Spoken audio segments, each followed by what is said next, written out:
Good morning, student. Welcome to Rasa International School. Today's our chapter for class 4th, Social Science, chapter 15, Industries in India.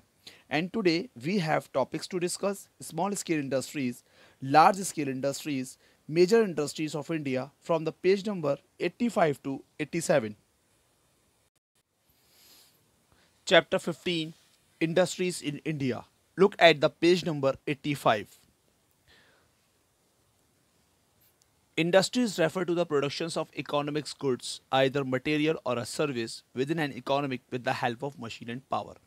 अब economics का मतलब industries का मतलब क्या होता है? इंडस्ट्रीज का मतलब होता है एक उद्योग, यानी एक कितना बड़ा बिजनेस है, किस चीज़ की इंडस्ट्रीज है। तो इंडिया में अलग अलग तरीके की इंडस्ट्रीज है, लेकिन इंडस्ट्रीज का मतलब क्या है? Industries refer to the productions of economics good, मतलब इंडस्ट्रीज एक ऐसी चीज़ को रेफर करती है जहाँ पे कुछ एक इकोनॉमिक्स गुड्स बन रही है। मतलब जैसे कि फॉर एग्जाम्पल हम एक हेलमेट की फैक्ट्री लगाते हैं, तो हेलमेट बनाने के लिए हमें एक बहुत बड़ी फैक्ट्री की ज़रूरत पड़ेगी, तो वो इंडस्ट्री किसकी हुई? हेलमेट की इंडस्ट्री हुई। ठीक है, लेकिन अगर किसी को मतलब मान लीजिए कोई बैग बनाने हैं, है ना, तो बैग बनाने की एक बहुत बड़े स्केल पे अगर हम काम करते हैं तो बैग की इंडस्ट्री अलग हो गई, यानी गॉगल्स चश्मे अगर बनते हैं तो उसकी इंडस्ट्री अलग हो गई। तो we have a different type of things, हमारे पास अलग अलग चीज़ें हैं, पर उस सब की चीज़ों की मैन्युफैक्चर होने के लिए एक अलग इंडस्ट्रीज है। यानी अगर हम छोटी सी पिन से लेकर एरोप्लेन तक की अगर हम बात करते हैं तो इन सब की एक अलग अलग इंडस्ट्रीज है ना। तो with in an economics with the help of machine and power, यानी यहाँ पर जो चीज़ों को जो मैन्युफैक्चर्स होता है वो मशीन की पावर से होता है। The primary sector such as mining, farming et cetera. मतलब अब देखिए जो इंडिया है इसमें इकोनॉमिक्स में कितनी कीज़ हैं? 4 कीज़ इंडस्ट्रियल इकोनॉमिक सेक्टर, मतलब कितनी हैं? 4 की हैं। अब देखिए पहला कौन सा है?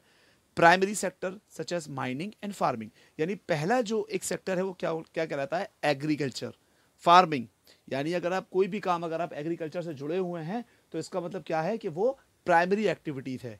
Next, the secondary sector is refining, construction and manufacturing. मतलब क्या मतलब आप किसी भी चीज़ को रिफाइनिंग करना ये सेकेंडरी एक्टिविटीज़ में आ गया, और कंस्ट्रक्ट करना, बिल्डिंग का बनवाना, ये सेकेंडरी एक्टिविटी में, और मैन्युफैक्चरिंग जैसे मैंने आपको स्टार्टिंग में बताया था कि अगर कोई हेलमेट की फैक्ट्री है तो हेलमेट का मैन्युफैक्चरर, है ना। अगर कोई शूज़ की फैक्ट्री है तो शूज़ का मैन्युफैक्चरर, मतलब शूज़ को किस तरीके से अलग अलग पार्ट के अंदर बनाया जाता है। Next, the tertiary sectors such as law, medicine, distribution of manufactures goods. अब ये टर्टियरी जो सेक्टर होता है ये वो सेक्टर होता है जो प्राइमरी और सेकेंडरी एक्टिविटीज़ को सर्विस प्रोवाइड करता है। फॉर एग्जाम्पल अगर प्राइमरी एक्टिविटीज़ के अंदर एग्रीकल्चर आता है और सेकेंडरी एक्टिविटीज़ के अंदर मैन्युफैक्चर आता है, तो अगर एग्रीकल्चर में कोई भी चीज़ फसलें तैयार हो गई, है ना, और मैन्युफैक्चर में शूज़ या हेलमेट तैयार हो गए, तो उसको ट्रांसपोर्ट करने के लिए अलग अलग शहरों में भेजा जाता है ना, तो उस जो ट्रांसपोर्ट की जो एक्टिविटीज़ है उसको बोला जाता है टर्टियरीज एक्टिविटीज़। यानी उसके अंदर law, medicine, distribution of manufactures and goods, यानी चीज़ों का एक जगह से दूसरी जगह पहुंचाना, है ना, और फर्स्ट और सेकंड यानी प्राइमरी और सेकेंडरी को जो सर्विस प्रोवाइड करना, जैसे कि मेडिकल है, मेडिकल हेल्प वगैरह, तो ये सब टर्टियरी एक्टिविटीज़ में आता है। Next, the quaternary sector such as computer programming and biochemistry. अब जो क्वार्टरनी जो सेक्टर्स होता है ये क्या होता है? जो कंप्यूटर से रिलेटेड जितने भी वर्क होते हैं ये क्वार्टरनरी सेक्टर्स कहलाते हैं। Type of industries, there are 3 type of industries. मतलब कितने टाइप की इंडस्ट्रीज होती है? 3 types. Cottage industries, small scale industries and large scale industry. अब कॉटेज इंडस्ट्रीज क्या होता है, स्मॉल स्केल इंडस्ट्रीज क्या होता है, लार्ज स्केल इंडस्ट्रीज क्या होता है, ये हम पेज नंबर 86 पर जानेंगे। अब हम बात करते हैं cottage industries. What is cottage industries? The cottage industries are those industries which are run by a few people, sometimes by a member of a family only. These industries do not require such money, machinery and power. Soap making, beedi making, batteries, matchsticks, candles, cloth weaving, shoe making, etc. are such industries. अब हम बात करते हैं cottage industry. Cottage industry क्या होता है? ऐसे काम जो बहुत कम लोगों की ज़रूरत, मतलब जिस काम में लोगों की ज़रूरत बहुत कम होती है, तो उन लोग उस वहाँ जो काम होता है उसको कॉटेज इंडस्ट्री बोलते हैं। यानी जो काम एक घर में हो जाता है और घर के सारे मेंबर मिला के उस काम को कर लेते हैं। कॉटेज इंडस्ट्री वो काम होते हैं जिसमें ज़्यादा पैसा और ज़्यादा मजदूर और ज़्यादा लोगों की ज़रूरत नहीं होती है। जैसे कि आप इस पिक्चर में देख सकती हैं कि एक लेडी जो हैं वो डलिया बना रही हैं, तो ये अकेले हाथ से सारा दिन में 50 या 100 डलिया, 50 डलिया या 30 डलिया, जितने भी 2-3 लोग मिलकर बना सकते हैं। तो इनको ना तो ज़्यादा जगह की ज़रूरत पड़ती है और ना ही इनमें ज़्यादा पैसा लगता है। ठीक है, ये काम घर में हो सकते हैं।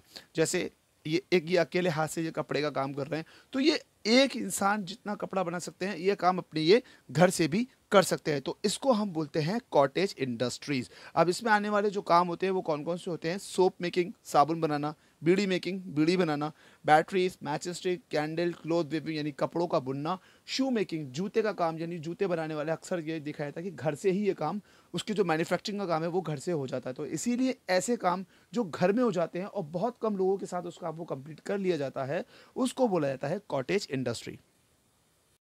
अब हम बात करते हैं स्मॉल स्केल इंडस्ट्री।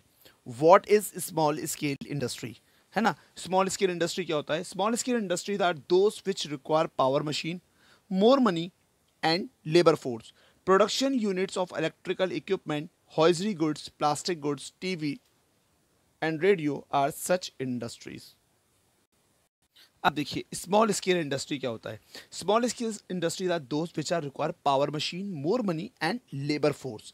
मतलब इसमें थोड़ा ज़्यादा मशीनें चाहिए होती हैं, लेबर चाहिए होती है और पैसा चाहिए होता है। और ये प्रोडक्शन से मतलब जैसे कि कपड़े का काम है, इलेक्ट्रिकल इक्विपमेंट्स हैं, प्लास्टिक की चीज़ें हैं, टीवी है, रेडियो है, ये जितनी भी इंडस्ट्रीज आती है ये सब एक स्मॉल स्केल इंडस्ट्री में आती है। मतलब इसमें इसमें मतलब लोग तो चाहिए लेकिन उतने नहीं, मतलब जितना 4 मेंबर घर में जो बैठ के काम हो जाता है उतना नहीं, उससे ज़्यादा लोग चाहिए। 100 लोग चाहिए, 200 लोग चाहिए, है ना। मतलब इतने लोग चाहिए कि 50-100 लोगों के साथ मिलकर इसमें एक बार में मतलब 50 लोग या 100 लोगों की एक लेबर बिठाई जाती है, तब काम चलता है। इसमें पैसा भी थोड़ा ज़्यादा चाहिए होता है, मतलब उतना नहीं जितना आप घर में लगाते हो, उससे तो बहुत ज़्यादा चाहिए।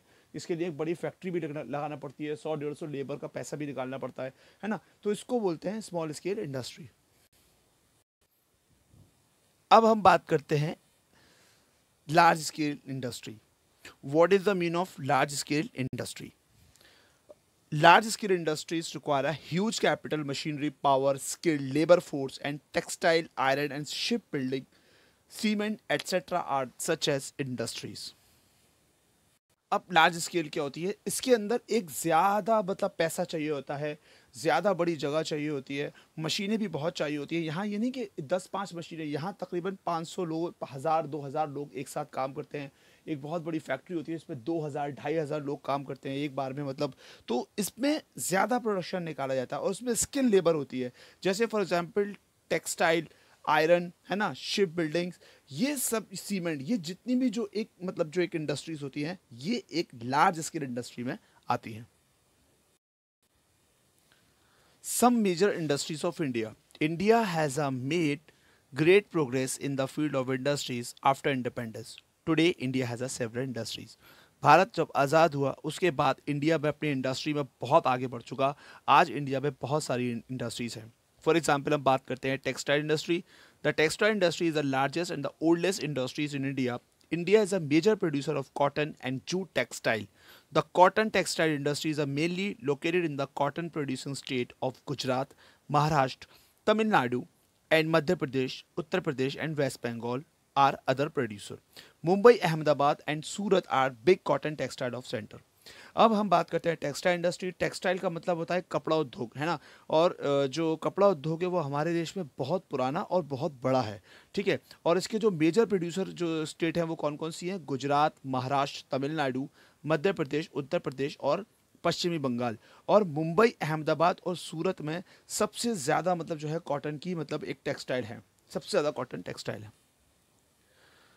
Next, iron and steel industry. The first steel plants in India was set up at Jamshedpur. The steel plant at Durgapur, West Bengal and Bhadravati, Karnataka came up later. All steel plants are located near the sources of iron, coal and manganese. बात करते हैं लोहा उद्योग की। अब देखिए भारत में सबसे पहले जो लोहे का प्लांट डाला गया वो कहाँ सेट किया गया? जमशेदपुर में। और the steel plants at Durgapur, West Bengal and Bhadravati, Karnataka, ये बाद में आए, ठीक है। और जितने भी स्टील प्लांट्स हैं और स्टील प्लांट्स जितने भी मतलब कहाँ लोकेटेड है? जहाँ पे आयरन ज़्यादा निकलता है, कोल होता है और मैग्नीज जो है वो निकलता है।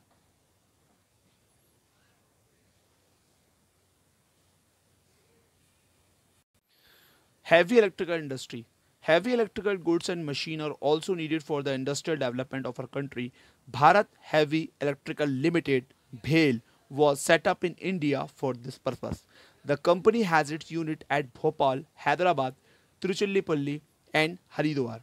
हैवी इलेक्ट्रिकल इंडस्ट्रीज का मतलब होता है कि एक ऐसी इंडस्ट्री जहां पर लोहे का एक बड़ा स्केल पे काम होता है, ठीक है, जिसमें भारत हैवी इलेक्ट्रिकल लिमिटेड, मतलब हैवी इलेक्ट्रिकल इंडस्ट्रीज क्या, जहां पर मतलब इलेक्ट्रिकल्स के पूरे पार्ट्स बनाए जाते हैं, मतलब हैवी इलेक्ट्रिकल गुड्स और machine also needed for industrial development for a country.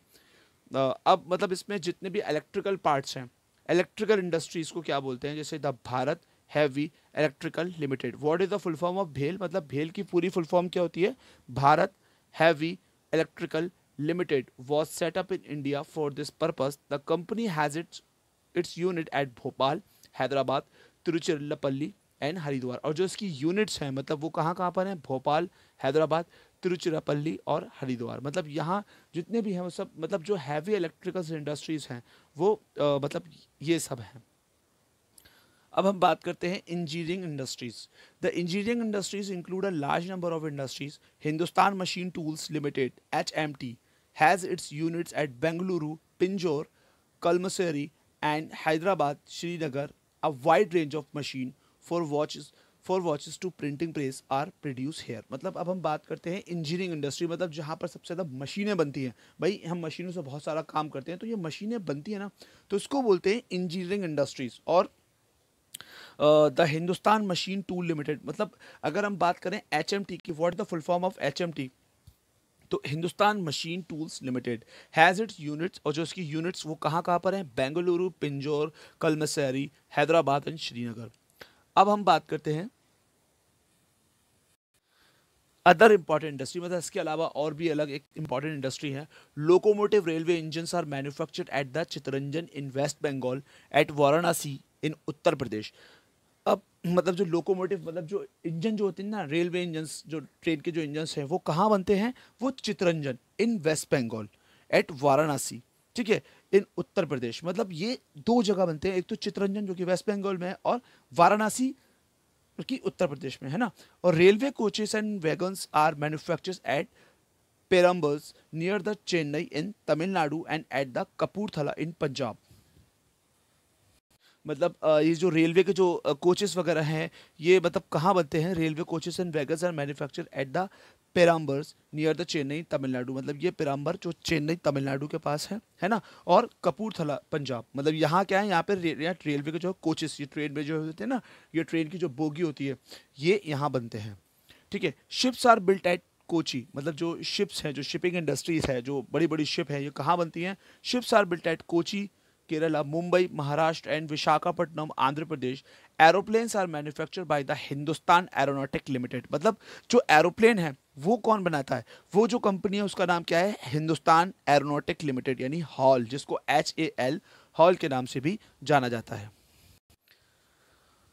The located at Bengaluru, Hyderabad, Kanpur, Nashik and Koraput and Lucknow. Cars are manufactured at Gurgaon, मतलब जो कार की जो इंडस्ट्री है वो कहाँ पर होती है, वो गुड़गांव के अंदर होती है, हरियाणा में। Mumbai, Kolkata, Chennai and Anand, Gujarat etcetera. जो कार की जो एक बड़ी एक मैन्युफैक्चर है, मतलब कार कहाँ कहाँ पर मैन्युफैक्चर होती है, वो गुड़गांव है ना, मुंबई, कोलकाता, चेन्नई, आनंद एंड मतलब ये यहाँ पर जो है ये सब कार्स की जो है वो मैन्युफैक्चरिंग होती है। इंडस्ट्रीज एंड एनवायरनमेंट, अब इंडस्ट्री से हमारे एनवायरनमेंट का क्या रिलेशन है। The negative aspect of industrial development is environment pollution. The smoke and Ashes rising out of the chimneys of factories pollute the air. Industrial waste are thrown on the land and into water carelessly. The pollutions of air, land and water threaten life on the earth. अब हम जितने भी इसके negative aspect क्या हैं, अब इसके negative aspect ये हैं कि इतनी सारी इंडस्ट्रीज़ का जो धुआं है, जो वेस्ट है, जो धुआं हवा में मिलता है, जो वेस्ट है वो पानी में मिल जाता है, और जो उसका और जो मतलब ये सारी चीज़ें जो हैं ये एटमॉस्फेयर को जो है वो ख़राब कर रही हैं। जितना भी धुआं है वो एयर में मिल जाता है, तो क्या है, एयर पॉल्यूशन होता है। और जो इस इंडस्ट्रीज़ का वेस्ट है वो सब क्या कर रहा है, वो नदियों में जा रहा है। तो एक तरीके से एयर और वाटर पॉल्यूशन तो हो ही रहा है ना। और जिस तरीके से इंडस्ट्रीज़ अपने आप को डेवलप कर रही हैं, एक तरफ तो ये इंडिया के लिए और पूरे वर्ल्ड के लिए बहुत अच्छी बात है, लेकिन उसके अगर हम दूसरी तरफ देखें, जिस तरीके से केयरलेस होकर मतलब किसी भी चीज़ को एक मतलब कोई रिस्पॉन्सिबिलिटी ना निभाकर एटमॉस्फेयर को भी ख़राब किया जा रहा है, इन्वायरमेंट को भी गंदा किया जा रहा है। तो अगर ये इंडस्ट्रीज बढ़ रही है तो कहीं ना कहीं इनको ये भी ध्यान रखना चाहिए कि हमें अपने आसपास के एनवायरनमेंट को, हमें एयर पॉल्यूशन और हमें जो वाटर पॉल्यूशन है उसको भी रोकना चाहिए। हम प्रोग्रेस करना एक अच्छी बात है, लेकिन अगर हम साथ बीच बीच में अगर हम ये भी देखें कि हम इन्वायरमेंट को किस तरीके से सेव करें तो ये भी बहुत बेहतर है। I hope you like this video. We will upload some more new topic with some new chapter. Till then, stay safe and goodbye.